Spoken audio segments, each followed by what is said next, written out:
I'm Charlie, and today on Munching Around Milwaukee, my guest is Chris Corkery. Chris? Hi. Pleasure. Thanks for coming by. So Chris is the founder and CEO of Hundred Acre. Hundred Acre is the largest hydroponic farm in Wisconsin. Correct.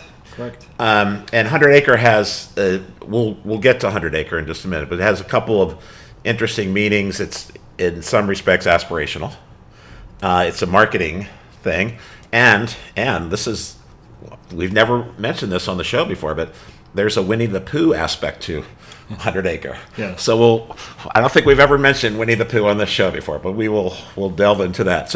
But before we get to Chris and Hundred Acre, I want to talk about our sponsor. We'll have the QR code up for us. Fresh Chef Meal Prep, Chef Austin Vetter, who you know. I do. And provides meals when we don't have a chef here. But actually, Chris is a chef. He's not playing a chef today. He's the CEO. So today this is a seasonal grain bowl with sweet potatoes. This is a favorite, chicken Alfredo. And there's Tom. Tom, this is Chris. Hello. This is a Chipotle chicken burrito bowl. And with a little Chipotle sauce. And finally, another crowd favorite, the Florentine roasted salmon with broccoli. And as we talked about before, some of this greens comes from Hundred Acre. Correct. All right. So, Chris, why don't you have a favorite and just pass it over to Tom and he'll come over. I know he wants some of the salmon. Which would you like? I'll start with the far right. All right, there you go. There we go. All Soak right. up a little bit. There we go. Thank Start you. that. Okay. Let me get a little. It's a nice fall dish. Yeah, we Seasonal change for Chef Austin's menu. Austin's Fresh Chef Meal Prep, which we really appreciate. No subscription necessary for his deliveries. Fresh, delicious, healthy food. Lots of choices. Lots of vegetarian, vegan, and also chicken and meat and fish. So we appreciate Austin, and we appreciate There we go. it's great sponsorship. Thank you of the show. And I need a little bit of this, the grain bowl, All right. and we need the sauce too. Don't forget the sauce. Absolutely. All right, so Chris, let's talk about how we get to Milwaukee and Hundred Acre. So you're an East Coast guy, like I am. You're lived in a lot of New York. Were you born in New York? Born and raised in New York. Yep. Okay. And I pretty much right near the city, near Queens. So in a very populated, congested area. Grew up going to the city / living in the city. So very much a New Yorker through and through. But I did spend some time outside of New York. First for my college years up in Boston, and then BU, right? Yeah, Boston U. You and Howard Stern. Yeah. We're similar radio personalities. I also after university, I moved to Europe, where I was cooking and working in hospitality, both in Spain and Scotland. So that was a nice experience for a while. But I was summoned home back to New York and kind of kicked off my career, which is nowhere remotely close to what I'm doing now. Right. Pretty common entrepreneurial story. That's the point, I think, is people where they are today is usually a summation of stepping stones along the way. So I know you were in advertising in New York for a while, and in the stories and the interviews I've seen, you were very clear that you eventually just burned out and decided you needed to do something else, and then moved on to culinary school.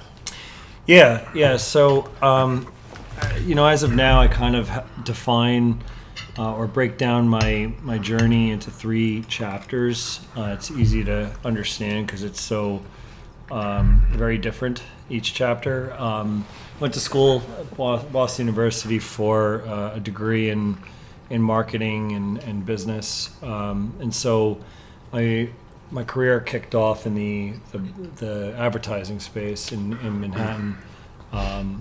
Global brand development, working on the launch of new brands, new companies, large scale campaigns. And for about 8 years, I worked in that space, a little bit more than that, and did pretty well. Made some good money at a young age, and burnt out. Some things happened in my life that kind of caused me to rethink what I really wanted to do at a young age. I was 30. And I joke, I hope it was an early stage midlife crisis, because that means I only got till 60. But I was 30 and burnt out, and then wanted to kind of get back to the basics of working with my hands and having a direct relationship with the work I do. So I went into culinary school to become a professional chef, of which I worked in Manhattan and Brooklyn for a number of years in the sort of the culinary chef circuit, high-end locations. I saw your Gramercy Tavern. Yeah. Which is one of the more, if not, well, it's not the most famous, but it's one of the most famous places in New York. That's an institution, right. And it's part of a larger family under the Union Square Hospitality Group, which Danny Meyer founded. And so working in that space was pretty incredible. It's cooking good food and is only kind of the tip of the iceberg. It's around the workplace culture and how they treat their employees, to provide hospitality excellence for the consumer. They really do put their employees first, alongside the paying customers, but also the back of the house with the kitchen. It's around sustainable sourcing, the relationship with your farmer, really understanding the full scope of the supply chain and the ecosystem that you're sourcing from and supplying to. And that responsibility is what comes through in being a great chef, and that's what I learned working there. It's more than just cooking a good dish. It's about all of the components that go into it, and what happens thereafter. And that's kind of why I got into the cooking thing after, big brand advertising. I was so disconnected with what I was doing, making a lot of money, and frankly, I didn't feel like I was doing much or enough. Now here I am at 30, left a very comfortable, high-paying job to do a whole bunch in a stressful environment and really not get paid anything. So I flipped the script on myself to kind of challenge what it is I wanted to do and what I know. Frankly, I didn't know what I wanted to do, so I figured, why not? And that was kind of the second chapter. So I went from corporate advertising, not doing much and making a lot, and feeling disconnected, to now feeling super connected with the one-to-one relationship of, frankly, you take these raw ingredients, and if you're not good at it, people spit it out, so you're out of a job. So not a lot of room for BS, and that's kind of the ethos I have around food, is that, 100 Acre, this third chapter, this business that I've launched and that we're running, we're trying to cut out the BS. It's all about transparency, accountability, and proximity, and that's kind of what we're doing in this third chapter of my life, is bringing the world of agriculture and food systems back to the people. We're shrinking down the supply chain by growing locally in a for-profit, sustainable way, with those new jobs and exposure. And obviously, premium, top-tiered products, and really allowing folks to have personal agency back into the food system. Well, so you talked about 100 Acre, and I want to thank Chris for bringing some pesto that you make. This is a collaboration with you and Austin, correct? Yeah. Yeah, Chef Austin and Chris from 100 Acre.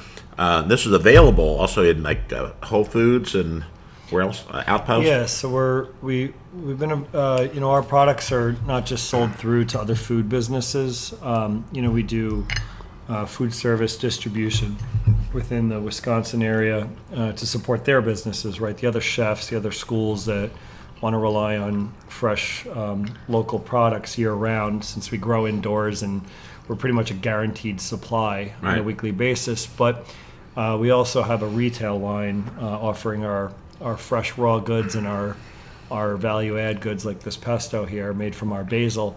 That's available in grocery stores, in Outpost, Pick and Save, Festival Foods, Metro Market, and more to come throughout the rest of this year.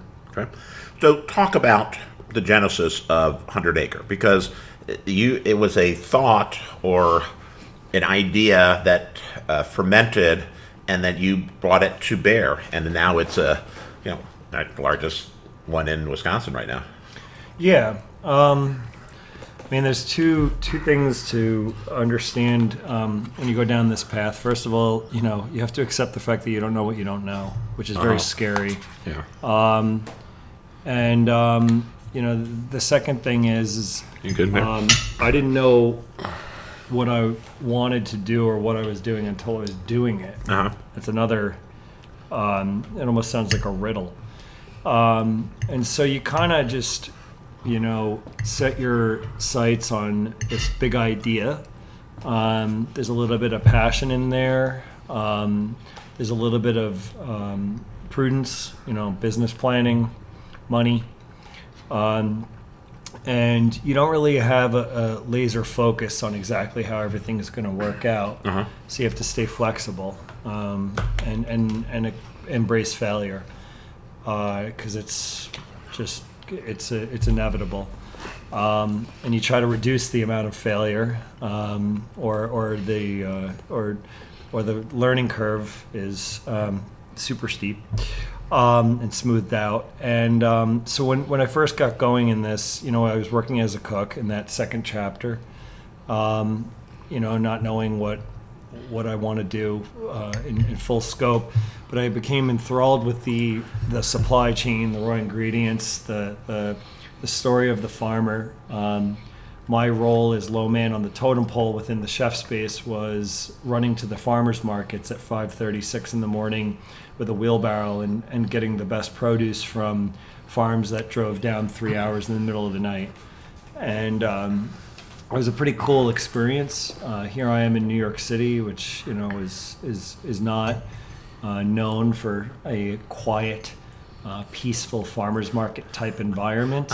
Okay. And so it's an oasis. Sure. This was an oasis, and I just started to learn more about their story, the importance of these ingredients, and I think the larger concern around the supply chain, what's happening to our food.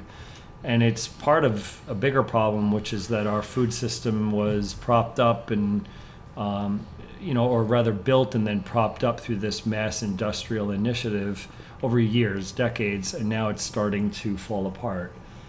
It's been falling apart, but the rate at which it's falling apart is accelerated. And we see this. I mean, this is not rhetoric or my opinion. It's just simply the percentage of recalls. The nature of those recalls, like E. coli or debris of metal in canned meat. It's things like the pandemic, which hopefully is a once in a lifetime thing.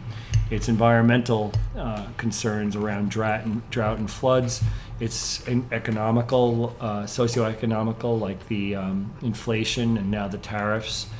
All of which, distribution, the cost to distribute just continues to go up. And with the majority of our food coming from far off places, centralized in one area for profit, all of these factors do not support that system. And it's beyond cracking. It's simply fallen apart.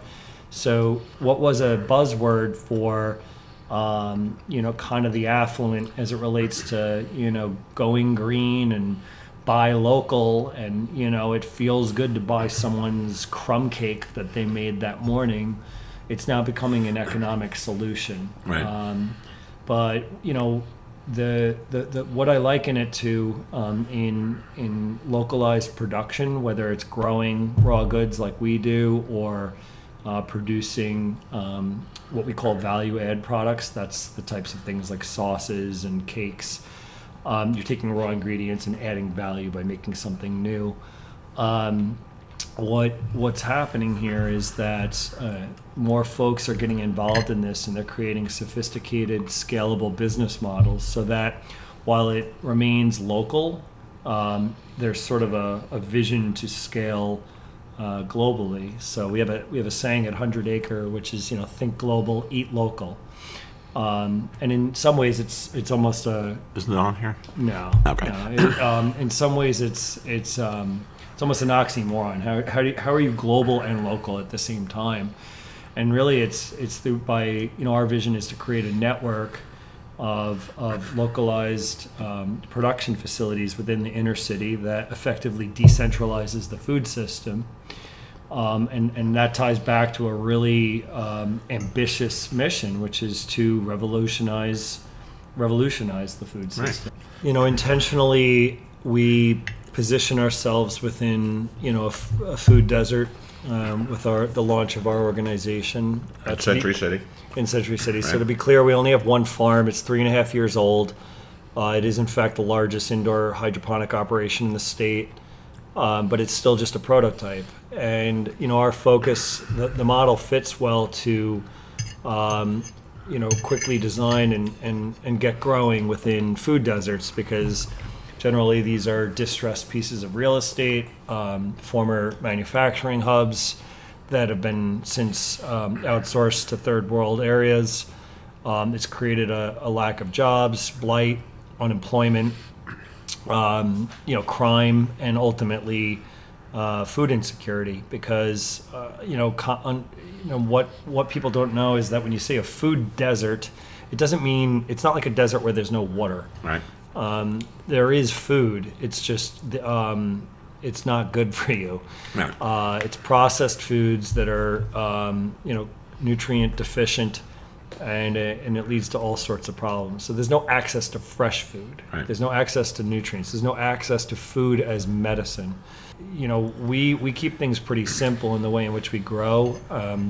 All of our products are all natural. Granted, it's in an unnatural environment, but addressing food insecurity, really it starts with the notion of creating new jobs and increasing exposure, through hands-on education. And to us, that's how you tackle this. It'll take longer, but it comes back to the old adage of you teach a man to fish versus giving him a fish. And so, for us, tackling food insecurity, it's through income and knowledge. That's really how you do it. So you talked around it. Why don't you talk about the origin of the name? Because there's some stories behind it, of 100 Acre. Sure. Yeah. It starts with the aspirational goal of taking on,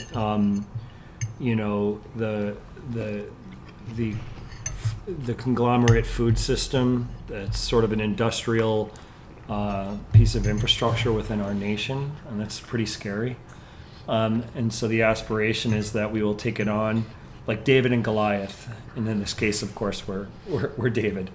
Death by 1,000 cuts. So kind of creating this more sustainable, localized network. So that's the aspiration, and it's scary when you think you're going to try to do this. In my case, probably for the rest of my life.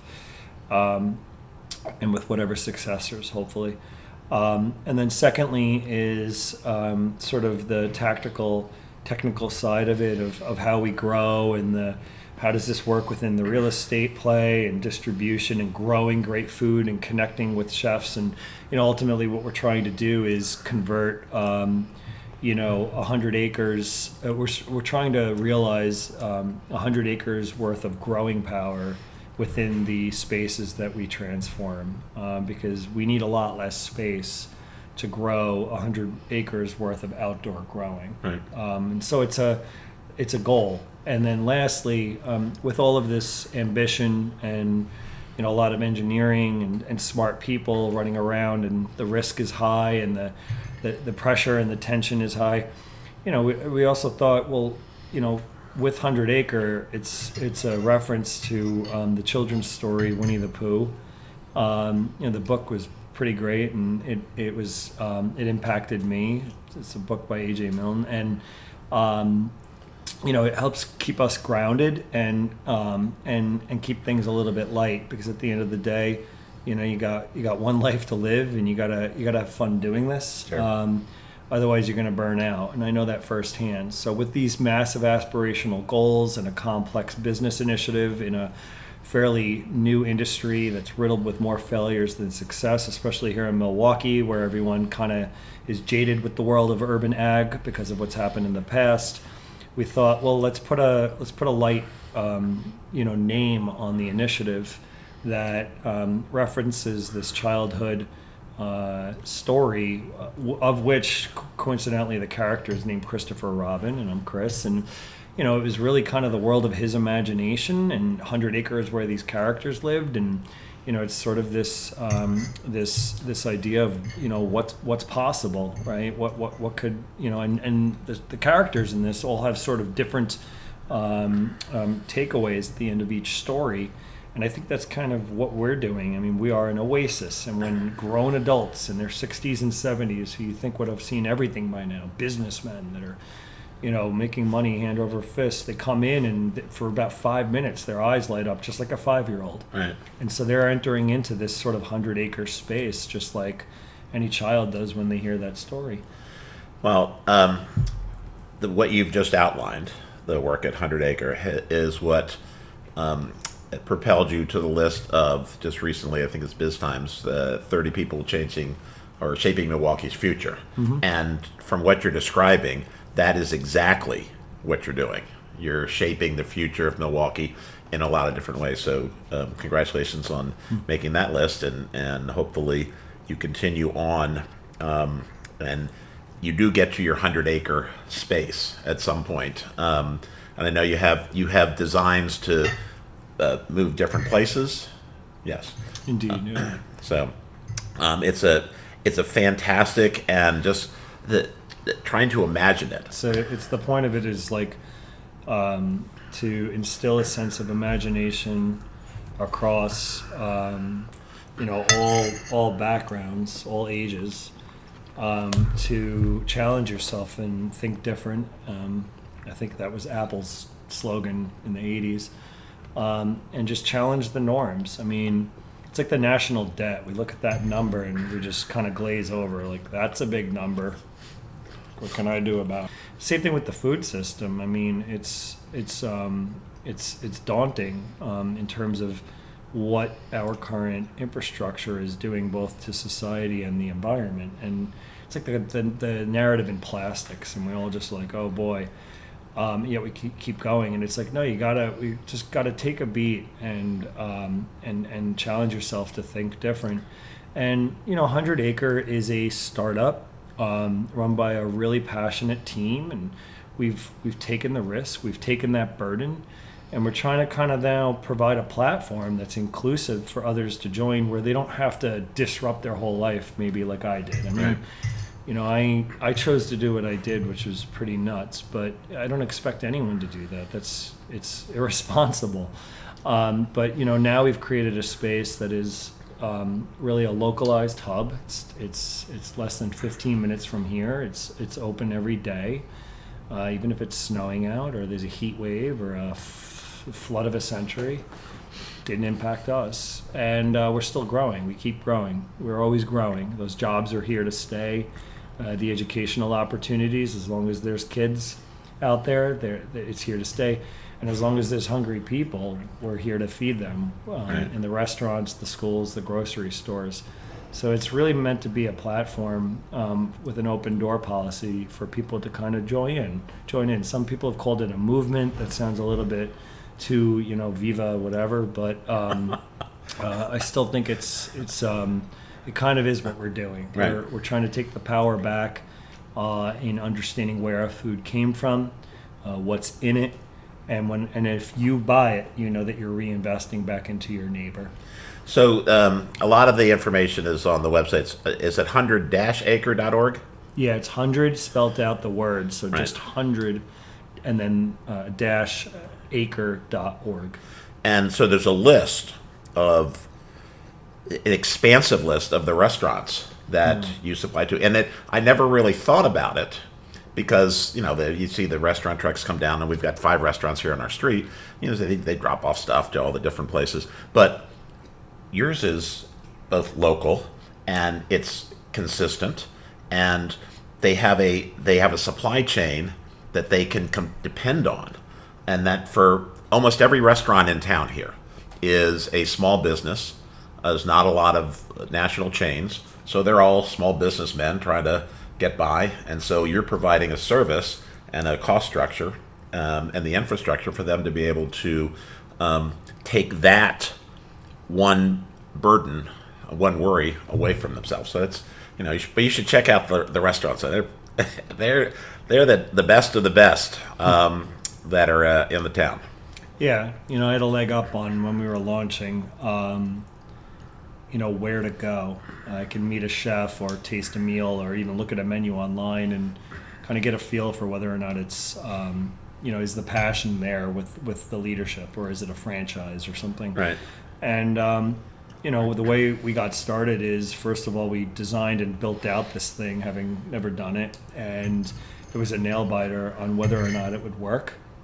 And it didn't. The whole thing broke. Really? Yeah. We did a lot of things wrong. And so then we had to go back to the drawing board and fix everything so that it would actually grow stuff we could sell. So that was a life lesson. Once we had product, we kicked off in 2 areas that kind of is symbolic for who we are. We had a percentage of our product that we immediately kicked off a partnership by donating to Feeding America, so that in the dead of winter, those most food insecure within our neighborhood can get access to fresh greens within their meal kits, of which that first year in business, we served up close to 20,000 underserved individuals with fresh produce, of which it's nutrient-rich stuff. And then on the other side of that coin, so bam, we nailed the mission out of the gate, which is unheard of for a for-profit. That's what nonprofits are supposed to do. For-profits make money and then give back. And out of the gate, we did this because we could, and at the same time, I literally went door to door with a bag of lettuce and a bag of basil, which is still all we grow, and went in through the back door of every restaurant. Which, fun fact, the back door of any restaurant is typically unlocked for staff to come in. So you go in, and there's the dishwashers, and I'm speaking broken Spanish until I find the decision maker, who is pretty pissed off that I showed up unannounced. And I have these 2 bags, and I say, "Do you like this? And you like this?" And they say no, and they say no, and I say, "Well, I'm here, and I'm not going anywhere, so take this." And they take the product, and sure enough, 2, 3, 4 weeks go by, and they call back, and they go, "What's up with this? Why is it still fresh? It tastes incredible. It looks good." And I say, "Well, come check out the farm."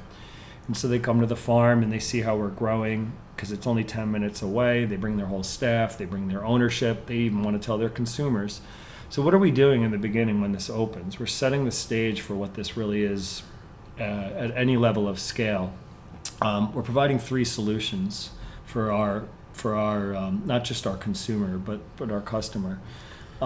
First off, we're providing them with reliable product, right? Second of all, we're providing them with a premium product that is on par with anything they would feed their own family with, and it's priced accordingly. Right. And by that I mean they may be used to paying half the price for basil, but they throw out half the basil. So you got to just wait and let them realize that you don't throw any of our stuff out. And while we might be double, you're throwing out half for the same price. So that's the second part, is the economics. So you have the quality product that's reliable. You have the economics.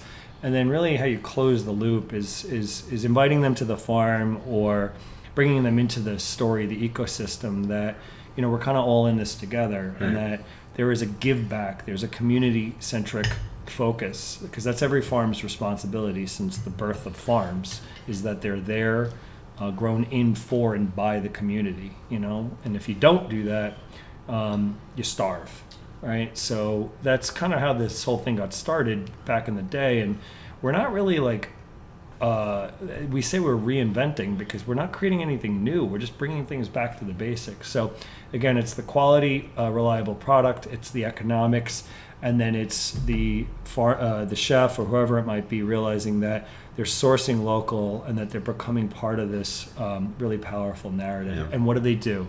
They pass that on to the consumer. So in that first year with Feeding America, the largest food bank in the United States, distributing our product to those most in need, we also broke into the high-end restaurant sector, which paved the way.